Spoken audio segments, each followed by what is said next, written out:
Hello and welcome to the Fishing Guide Podcast. I'm your host, Brad Wiegmann, in the house, and I'm so proud to say he finally made it here. I know, we've been working on this for, what, a year and a half now? A long time. We're actually neighbors, Yep. I would say. As the crow flies, it's probably like maybe 5 miles, 6 miles to your place. But Yeah. we are hooked up, pun intended, with KGB Swimbaits. Yes. And so some of you guys are swimbait fanatics, and you've been waiting a long time for this show, and we're here to do it. Right. This is one of the first ones I've done, so I'm excited to be here and excited to take a swing at it and see what I can do. Let's start at the beginning of this. How did this all come about? And I'm just going to give them a sneak peek. You can't see it on the radio, but if you could see, I'm holding something that most people would be proud of to catch. Yes. That size, but this is a big one. That's the biggest bait we make. It's been dubbed the pounder. Just kind of, it took on that name because it's a little over 16 ounces. Wow. So it's a gigantic bait. Tell us about swim baits in themselves. Let's start with, how'd you start this? I grew up in Arkansas fishing farm ponds and all that stuff. When I was a teenager, my family decided to pick up and move out to California. And I was already into fishing, and when we moved out to California, we moved to Los Angeles, which you wouldn't think fishing would be a big thing out there. Right. But it still is. It's actually kind of the home and mecca for big swim baits, especially right where I moved was Castaic Lake. Oh, wow. I was about 25 minutes from Castaic Lake. Uh-huh. And so, I was 14, 15 years old when we first moved out there, just got my driver's license out in California, and I found my escape at Castaic Lake. And I didn't start with swim baits. I was actually throwing worms and lizards and stuff like that. Right. At Castaic Lake and doing really well. And, I drove by the tackle stores and would stop by the tackle stores, and you'd see these big baits. Back then, they weren't mass produced. There was just a handful of guys throwing them. Right. The Huddleston was one of the big baits out there. Yeah. And then at the same time, I started working at a sporting goods store called Sport Chalet. They're out of business now. Right. But that was it was kind of like a Dick's Sporting Goods or Academy or something like that. It was kind of it was a big brand store, and I got a job in the fishing department, just restocking and helping customers and stuff like that. And we started getting some swim baits in, and so I was seeing them, I was around them, I was exposed to them, but never really tried them. Right. Well, there's a day my dad had gotten my brother and I a little tiny old skeeter. I think it was like an 86 model skeeter. Right. And we were going out to Castaic fishing with live bait, fishing with shad, worms, and just doing the typical fishing that you would do in Arkansas. Right. Well, there was a day that I didn't have a chance to launch the boat, so I just went from shore. And there was a gentleman, I was sitting there, it was during the spawn, and I saw this big bass. She was on a bed, and whether you're against bed fishing or not, that's, right. I was a teenager trying to catch a big fish that I saw. And a gentleman comes up on a boat, no less than 15 feet in front of me, and pitches on that fish with a big swim bait and catches it first cast. And I'd been fishing for that fish for probably 2 hours. I was furious. I was mad that this guy on a boat came up and just literally 15 feet away from me and caught the fish that I'd been fishing for. And that would have been my biggest fish ever. She was probably around 9 pounds. And he laughed and he threw it back. And, I didn't know as much about bed fishing then as I do now. I didn't know it was going to come right back. Uh-huh. I didn't even know she was on a bed. There was just a big fish that was laying there. And long story short, his name was Dave, and Dave was nice enough to,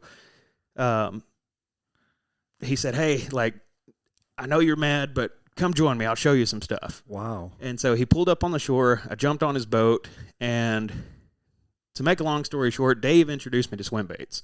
And what he was throwing at the time was a Matt Lures bluegill.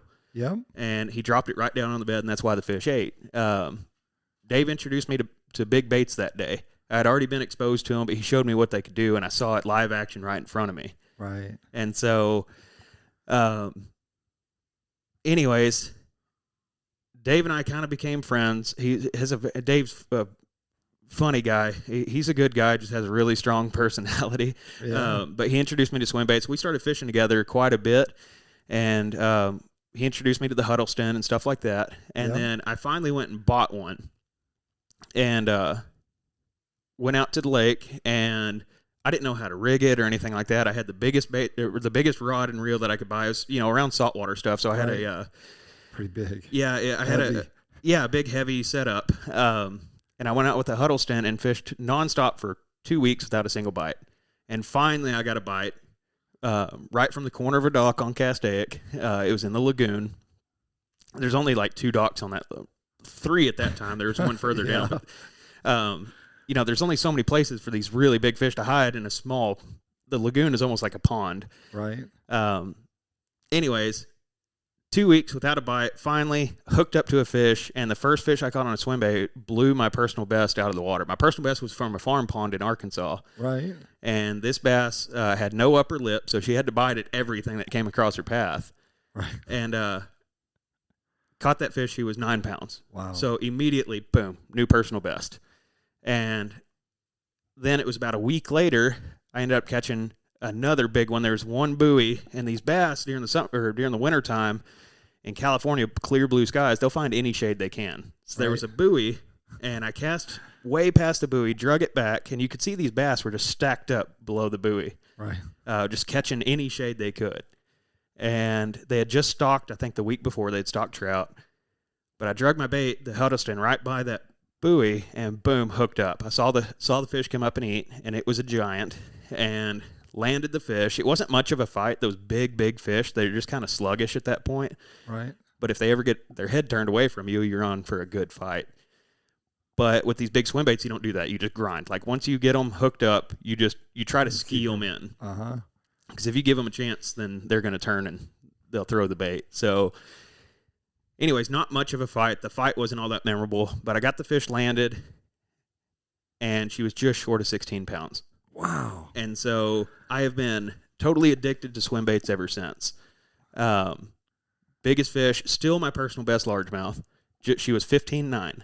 Wow. And she's still my personal. I've got a replica that's on its way. I finally decided, I found the measurements that I'd wrote down years ago. I found an old picture on an old camera, and I'm like, those are the measurements. So I sent the measurements in to get a replica, and I finally got the replica coming, 15 years later. I'm going to finally have a replica of this fish. Right. But yeah, that was a memorable moment. And then, so how do you go from that point to making your own? You start tinkering in your garage? Well, sort of. So for the years that I lived in California, and I know that was a long backstory, but that's the addiction that got me hooked on this. Because I'm still chasing. Like for anybody who's a deer hunter or anything like that, that's like shooting a 30-point buck for your second deer. Like you're always going to be chasing that. Uh-huh. And so I got fully in depth with swim baits and started fishing swim baits only for like the next 3-4 years. I moved back to Arkansas. My family, we were in construction back then, and the economy kind of got weird in California around that time. It was around 06, 07. Like the economy started to kind of get weird, and people weren't doing as much construction back then. So my dad moved back here.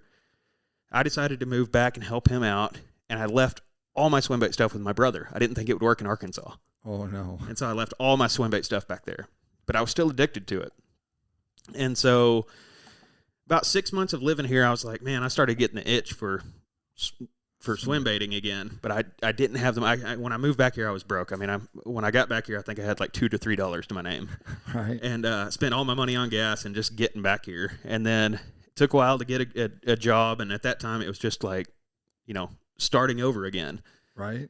And so I didn't have the money to buy swim bait. So I went out, cut down a cedar tree, let it dry out for about a month or two, and then went and cut a block of it off with a chainsaw, and just ended up, kind of cutting with the chainsaw down to the center of a cedar tree, the red part, because I knew that would be the most, the strongest, most resistant part, and actually took it to my dad's grinder.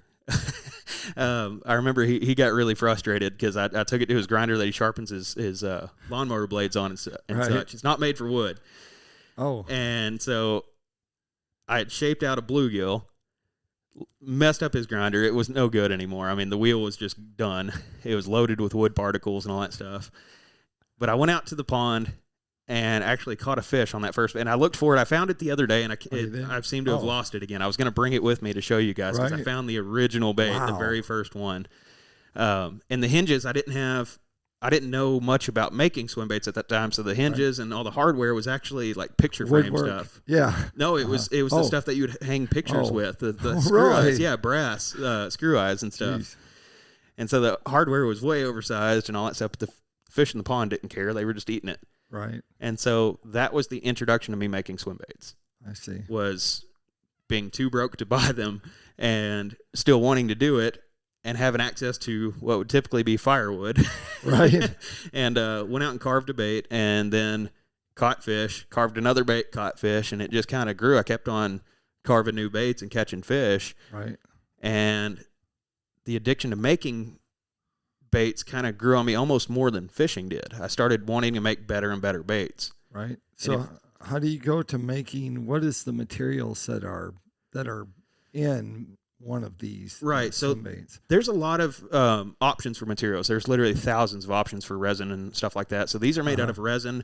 Okay. There's some stuff that's already pre-mixed that will float and all that stuff. I don't do that. There's some stuff called micro balloons. Excuse me. So I take a 2-part epoxy resin type material. I can't give out exactly what it is, but it's a 2-part material, and then we add some micro balloons to it to give it buoyancy, and then we have to do the internal weighting and all that stuff. Basically, you come up with a design that you want to do, make a mold of that design, and then get your mixtures all right, which took a lot of trial and error. Right. Pour that into the mold, and then you end up with that. And then you've got to sand it, paint it, make it look pretty. And so like KFC with their secret sauce, you have KGB secret sauce. Exactly. Is that right? Yeah, I mean, some other Bass builders Bass like the flavor of it. Exactly. Obviously. Well, every builder, they're going to have their little secrets, and mine is I've got secrets on how I do my stuff. One of them's the material I use, and then how I do the weighting and all that. But and so there's different shapes. Yes. In here, because like more bluegill shape compared to like a gizzard shad or a shad pattern. Right. And it's whatever design you want to do. I mean, you can replicate it with resin. So I really found I started off making multi-jointed baits with 2 to 3 joints in it. Right. And they swim really snaky like, and I found it really challenging to do a glide bait. And the first ones I made were not successful. Glide baits are typically a bait that has one single joint in it. Right. And so it changes the action. If you have multiple joints, it's going to swim like a kind of snake-like swim. Right. As to where if you have a single joint, you can get really long, wide glides out of it. That's why they're named glide baits. Mm-hmm. And I found that challenging, and so I spent a lot of time, almost 2 years, playing with glide baits alone before I actually kind of figured it out.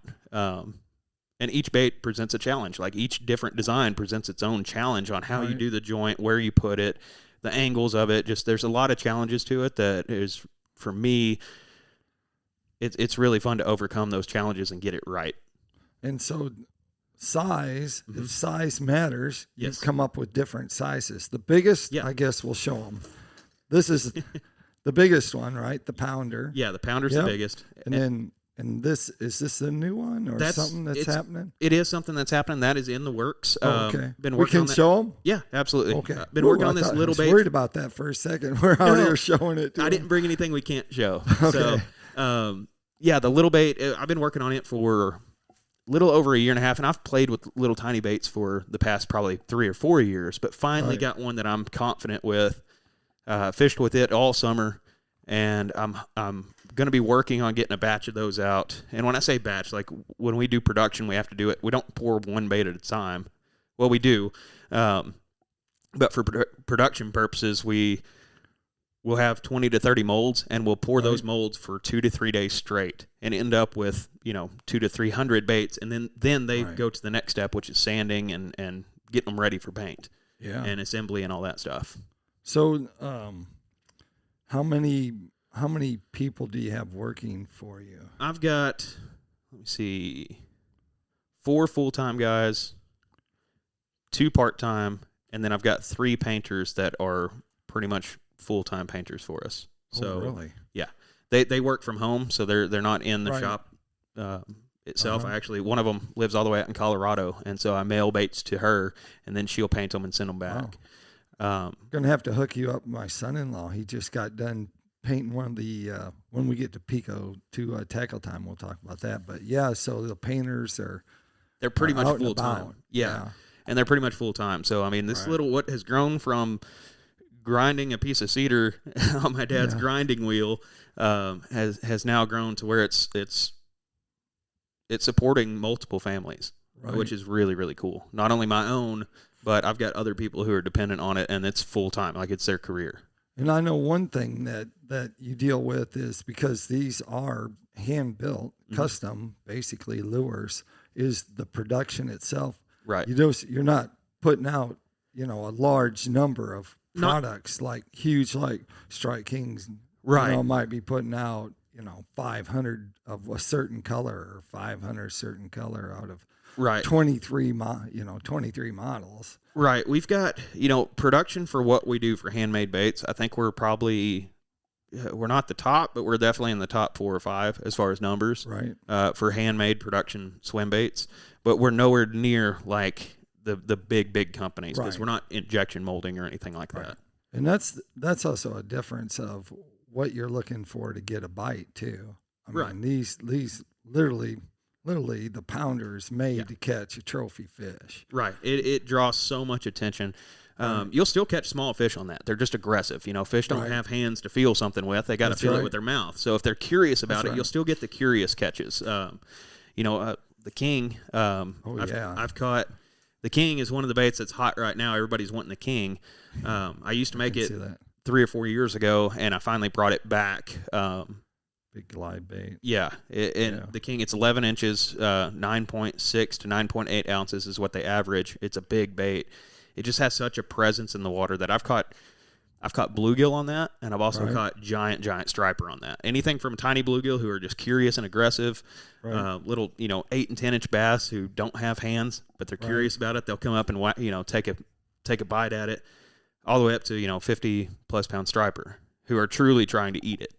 Let's talk about the tail. Yeah. The tail is not really that's not like an original for you. That probably came from someone before you probably came up with that. But what is this tail? Tell them about the tail. Yeah. So the tail, when I first was early on making these, I tried hardtail. The tails were the same material and built into the bait, and they were successful. But I had seen and I was inspired by other tails that were, these are paintbrush bristles is what they are. And some people use different materials, hair tail. The ones that I use are paintbrush. And something too that's really cool about this, my crew just in the past couple weeks have learned how to make the tails, but for the past 4 years, 5 years, my dad has made almost every single tail that is in these baits. Yep. So that's We something should have that's had him come on in. Yeah, too. I know. So he sits down and he'll sit down and make these tails for us, and he'll, hey, I've got a whole box of tails ready, and then I'll go pick them up and bring them to the shop and install them. Now, recently, he's getting older and wanting to just kind of hang out and relax a little more. He still makes tails, but I had him come into the shop and teach the crew, and now my crew can make the tails, because we kind of had a little bit of a shortage there for about, it doesn't seem like much, but 2 to 3 weeks. And running a small business, you run into a shortage of anything, it can be crippling. So I was like, Dad, I need you to teach my crew how to make tails. How's the durability on them? They're like for staying in there. Yeah, they're not going to pull out. They're not going to pull out. No, they're epoxied in. We have a system like cut a slot, put epoxy in, and slide the tail in. They're not coming out. Now they will get really frayed. Yeah. If they're sliding around in the tackle box, they'll start to really flare out and get really frayed. Right. All you have to do is dip them in hot water, and they'll go almost right back to normal. Oh, really? Yep. Coffee temperature water. You can dip them in your coffee, stir it around. I wouldn't drink the coffee after because there's paint and stuff, but you can dip them in hot water about the same temp as coffee, stir it around, and then you can just kind of pull the tails, and they will go back to almost new. Almost Dude, new. that's like a tip. Yeah. Should have had that. Should have had a tip on that. Yep. So what's this one called? Because this is a cute. I say it's cute little, but actually it's 3/4 of an ounce, maybe. Is it an ounce? No, it's more. Yeah, it's 2.1 really ounces. I must ate my Cheerios. 2.1 ounces. I have so many numbers that I was going to say, because weights. when you're holding this and then you grab this is like. Yeah. So that's the Chad Chad. We ran with the name for a while. It was called TSG. Right. We for almost a year we ran with TSG, and that was because I had partnered with Spro, and there was a lot of confusion with the Chad Chad that I make and the Chad Chad that Spro makes. I knew all these new customers were getting confused because we had thousands. Once we partnered with Spro, we had thousands of new customers, right? And so they didn't know if they were getting a Spro Chad Chad or one made by us, built by hand, and there was some confusion. So we switched over to calling them the TSG, which stood for Textured Shad Glide. Yeah. But this year I decided to go back to the original names. People were asking for it, plus the original names are trademarked and all that stuff, when TSG is not. There's another company, I didn't realize at the time, there's another company that's using TS. And so he felt that we were kind of stepping on his toe, so I backed off, said, okay, cool, we're just going back to the original name. Now that's caused a little bit of confusion, but this is designed, it was always designed to be the Chad Chad, the next Chad Chad. I change my designs every few years, so there's a lot of like OG, like the original baits that a lot of people want. Wow. So like the Chad Chad alone, it's gone through probably seven or 8 different versions that have been available to the public, but there's probably 40 to 50 different versions in all that people have never seen. Vintage lures. Yeah. Exactly. Yep. Crazy. So when you get to, I guess, to where you were building so many quickly, how do you end up with this? So these are all like custom coming out of your shop. Right. Then all of a sudden Spro comes up and knocks on your door and yes and no. It was kind of it was a fluke deal. So during COVID there was a lot of shortages. Right. And one of those shortages was hooks. And so I was running short on hooks. I couldn't get them. I had I would call and say, hey, I need more hooks. And they're, okay, we can put in an order for you. How many? And I would say, 5,000, 6,000. Yep. Just enough to get me by for a few months. I try to order hooks and stuff like that in bulk, enough to last me for a while. And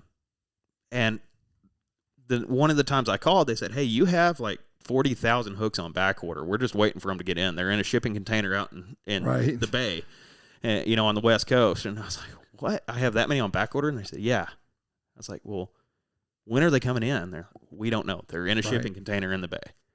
And so, we all remember that. It wasn't that long ago. It's really easy to forget how hard some materials were to get. But for my small business, that's crucial. Right. And so I started sourcing hooks, and I called Gamakatsu and put in my order, and we got all the way down to where he's like, okay, so you want 10,000? I'd never ordered from them before. Right. And normally you have to fill out all this stuff. And I said, look, I'm in a hurry. I need hooks. Can I just do this over the phone? I'll give you all my information. And he's like, yeah, we'll go ahead and take care of you this day. He said, especially since you're ordering so many. I was ordering 10,000 hooks. And so he was putting in the order, got all the way to the email, and I thought when I called, I didn't know, when you call Gamakatsu or something like that, I expected it to be a massive company. Right. And I thought I was going to get hold of somebody just who answers the phone and puts in orders and all that stuff. I didn't realize I got a hold of one of the top guys. Just immediately, one of the top guys from Spro had answered. His name is Sid Reeves. Yeah, Sid. Yep. And we'll give Sid a shout out. Haven't seen you since ICAST. Yep. So I've seen Sid several times since, but yeah, I had gotten a hold of Sid Reeves, and I had no idea who he was. I just thought he was, I don't even think I had his name at that time. Right. I just thought he was a person who answers the phone, a customer service representative. And anyways, got down to he's okay, what's your email for the receipt? And I said it's KGB Swimbaits and yada yada yada. I don't want to give out my full email, but that's right. But he goes, wait, KGB? And I was like, yeah. He's like, Kevin? And I was like, it kind of took me off guard. Right. Yeah. He said, oh my God, hey man, you want to do a collaboration? I was like, no. Right. I didn't realize what he was presenting to me. I had so many painters come to me and want to do collaborations at that time. I was getting, every week I was getting some painter from every small town has a painter, right? Every small town has a painter that does crankbaits. And at that time, I had so many painters coming to me. I was just turning down every collaborator. Hey, do you want to do a collaboration? And I'd had some collaborations go well for a short term, but in this game, for the most part, they all kind of somebody ends up feeling like they're, short end of the deal. Somebody ends up feeling sour. So I was just absolutely no to all collaborations. And so when Sid said that, I immediately said no. I think he just kind of, oh, okay. Like he didn't think much of it. And then we got to talking about fishing. Right. And then it clicked. He's, oh, we're partners with Spro, or like we're sister company. Gamakatsu and Spro are like kind of the same company. Yep. Like when you call, you that's right. You're getting hold of the same. Yeah, they're one and the same. And it just wasn't clicking. I was only searching for hooks. That's what my brain was on, is I need materials. And then it all clicked about 5 minutes after talking to him about fishing and stuff like that. It just, boom, it hit me. And it's, hey, Sid, what did you mean about a collaboration? Right. Like, what exactly are you talking about here? Right. And he kind of pitched the idea. He's like, well, you design a bait and we work together and then we bring it to the mainstream and it'll be a Spro bait. It's like, okay, how exactly does all that work? And so he started to tell me more, multiple phone calls later, that definitely piqued my interest. And I didn't commit right away, but I was very, very interested. And so a month or two later, we had a deal kind of on paper, and we started the process of designing the baits for Spro. So we took one of my most popular. He gave me pretty much free run. That's what's cool about them is they're with everybody that Spro works with. They actually work with that person. So any bait that Spro puts out, there's somebody behind it. It's not just this mega corporation who decides to. Russ Lane with crankbaits, Mike McCall with jerkbaits. Exactly. They got someone behind there they've got a name behind it. Exactly. It's a driving force who actually has personal input and helps. They don't just say, hey, here's 50 baits, pick one and we'll put your name on it. Right. They actually take advice and experience from those people, make the tweaks and changes with that person and the bait. And that's it's almost like a co-op in a way. Right. And that's what's so cool about it. I felt so comfortable working with them for that. There you go. And then you end up with this. You end up with the Spro Chad Shed. Yeah. Yep. There you go. He gave me my choice. I took what was my most popular design. And it was kind of a risk for a small business. Like, hey, here's my most popular product. Here you go. Right. It could have absolutely killed my sales. So I took a little bit of a risk doing that, but it didn't. The sales kind for Spro. It sparks them this, and then they move on, don't you think? There's some back and forth. Yes. Yeah, because this is one size. 2 different weights? 3 different weights? Just one. Just one weight. Just one single, just one design, one weight, different colors. Slow sink? Slow sink, yep. Yep, there you go. So, but then it feeds it's like a crack addiction. This is what the deal is. He's on the corner like, here, try this. And then, 2 months later, you're like, do I have to wait in line for this? Yes. Yes, you do. Sorry. Yes. Well, that's exactly it. My customer base, I have some that are diehard handmade fans. They only want to buy handmade resin baits. Yep. But there's a large number who are like, you know what? I can pick up a Spro for half the price and throw it in the places where I normally wouldn't throw an expensive bait. Or just test it out. Some people test the water out because it is a big bait, different techniques and styles. Yeah. Yeah. And so then I gain a whole line of new customers who are introduced to swim baits by this. Right. And then they graduate and want to move up. So it's really, they've fed each other. It's been a really almost like a harmonic balance of what we've done with Spro and our own baits here in the shop. That takes us to Tackle Time. Tackle Time sponsored by PICO Lures. PICO Lures has a complete line of hard and soft baits. Not as big as what we're talking about here, but maybe if you're crappie fishing, might be a little better if you use a 2-inch grub instead of our pointer shad, instead of trying to throw something that's as big as our crappie, a keeper crappie anyway. But you can check them out online at picolures.com. Kevin, if they wanted to find out more or maybe check out your baits, where would they go? So we have social media, KGB Swimbaits on Instagram and Facebook. That's mainly how we do our advertising. We do have a website that stays pretty empty most of the time. Okay. And the reason for that is they just sell out so quick. So we we try to get away from the drop system where you drop baits and they're gone in a flash. I've really worked hard to get away from that. Okay. But handmade baits, we can only make so many at a time. So if you go to the website, it's probably going to be empty. But we do announce via social media on when baits are available. All right, there you have it. Make sure you check them out. And like I always like to say, make sure you keep your hook sharp and your lures in the water.